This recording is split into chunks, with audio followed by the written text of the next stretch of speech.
শনিবার সরোয়ার্দী উদ্যানে আপনাদের যে মহাসমাবেশ মঞ্চে জামাতের একাধিক নেতাকে আমরা দেখলাম, এনসিপির অন্যতম শীর্ষ নেতা আক্তার সাহেবকে দেখলাম, গণ অধিকারের নুরুল হক নূর সাহেবকে দেখলাম, কিন্তু বিএনপির কেউ সেখানে ছিলেন না। বিএনপিকে কি আপনারা দাওয়াত দেন নাই? আপনারা বিএনপি বিরোধী একটা বড় জোট করতে চাইছেন, এটাই কি আপনাদের উদ্দেশ্য?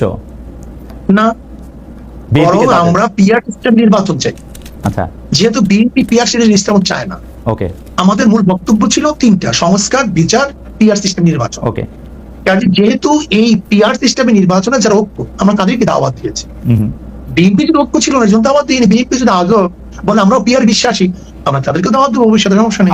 আমাদের দর্শকদের উদ্দেশ্যে আপনারা ভবিষ্যৎ দাওয়াত দেবেন, ঠিক আছে। আমাদের দর্শকদের উদ্দেশ্যে আর আমার বোঝার জন্য একটু পিআর সিস্টেমে নির্বাচন কি আপনারা এখনকার সংসদে যেটি আছে বা পরবর্তী সংসদ নির্বাচনও তাই চাচ্ছেন, নাকি সেটা শুধু উচ্চ কক্ষের জন্য, আপার হাউসের জন্য? পিআর সিস্টেম, আচ্ছা ঠিক আছে, তাহলে একটু বুঝানি। প্রত্যেক সিস্টেম আমরা পিআর সিস্টেম নির্বাচন। আচ্ছা, পিআর সিস্টেমে যদি আপনারা নির্বাচন চান, তাহলে কি এই 300 আসনে যে নির্বাচন হবে সেই নির্বাচনে কোনো ব্যক্তি বা এমপি নির্বাচিত হবে না, তাই তো? না, তারা দল নিযুক্ত করবে ভালো ভালো লোকগুলিদেরকে। না, ধরেন দল নিযুক্ত করলো, দল নিযুক্ত করে ধরা যাক ইসলামী আন্দোলন 50% ভোট পাইলো, সেই জন্য তারা 150 সিট পাবে। আর বাকি যারা 20%, 30% তারা সেরকম করে কেউ 100 সিট, কেউ 50 সিট, কেউ 30, 20, 10 এরকম করে পাবে। আপনি যে 150 সিটে জিতলেন বা 150 সিটে জিতবেন পিআর পদ্ধতিতে, সেইখানে তো আপনি বাছাই করবেন কোন কোন সংসদীয় আসনে আপনার লোক দিবেন, তাই তো? তাই। কিন্তু যদি ধরা যাক আমাদের বরিশাল 1 আসনে আপনিও সেখানে একজন লোককে নিয়োগ দিতে চাচ্ছেন যে 30% পাইছে, উনিও ওইখানেই উনার সিটটা চান, যিনি 10% পাইছে উনিও ওইখানে ওই সিটটা চান, এইটা রিজলভ করা হবে কিভাবে? কোনো সমস্যা নেই, আমরা কম্প্রোমাইজ করে নেব।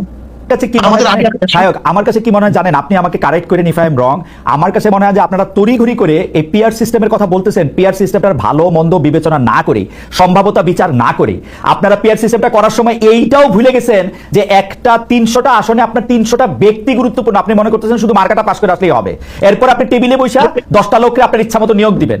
This is not fair. আমাকে কথা বলতে জি বলেন। দেখেন, যদি আমি বর্তমান প্রচলিত নির্বাচনের কথা বলি, সেখানেও কিন্তু মেরিট ডিমেরিট আছে। আপনার পিআর সিস্টেমে নির্বাচনে মেরিট ডিমেরিট অবশ্যই আছে, কিন্তু আমরা দেখবো মেরিট ডিমেরিটের মধ্যে কোনটার গ্রহণযোগ্যতা বেশি, কোনটার গ্রহণযোগ্যতা কম। আমার একটা ছোট্ট আবেদন, আমি জানি যে হুজুর আপনি অনেক লজিক্যাল লোক, আপনার সাথে আমি তর্ক করার দৃশ্যতা ক্ষমা করবেন, কিন্তু আপনি দেখেন যে এটার মধ্যে অনেকগুলি প্র্যাকটিক্যাল প্রবলেম আছে, সেজন্য আমি বলছি আমার কিচ্ছু আসে যায় না, আমি খুব ভালো করে জানি আপনি আমাকে এমপি নমিনেশন দিবেন না, সো আমার কোনো স্বার্থ নাই। আমার চেয়ে অনেক যোগ্য লোক আছে, তাদেরই দিয়েন, কিন্তু আপনি এটা দেখেন পরীক্ষা করে যে এটার মধ্যে আসলেই ঝামেলা আছে, আসলেই ঝামেলা। একটু কথা বলি, পিআর সিস্টেম নির্বাচনের দাবিটা কিন্তু আমরা এই গত 28 তারিখ করি নাই। পিআর সিস্টেম নির্বাচনের দাবিটা কিন্তু আমরা 2008 থেকে শুরু করেছি। আমার শুধু আবেদন আপনি নিজে, আমার আবেদন আপনার কাছে, কারণ আপনাকে তো সবসময় পাবো না, আপনি নিজে যে পিআর সিস্টেমটার কথা আপনি বলছেন সেটা একটু পরীক্ষা করে দেখেন। আমার আর কোনো আবেদন নাই, এটা জাস্ট আমার একটা আবেদন। পরীক্ষা আমি ভালো মনে করছি, কিন্তু বক্তৃতা করেছি। আচ্ছা, পরীক্ষা আপনি অলরেডি করে ফেলছেন? আচ্ছা ঠিক আছে, থ্যাংক ইউ।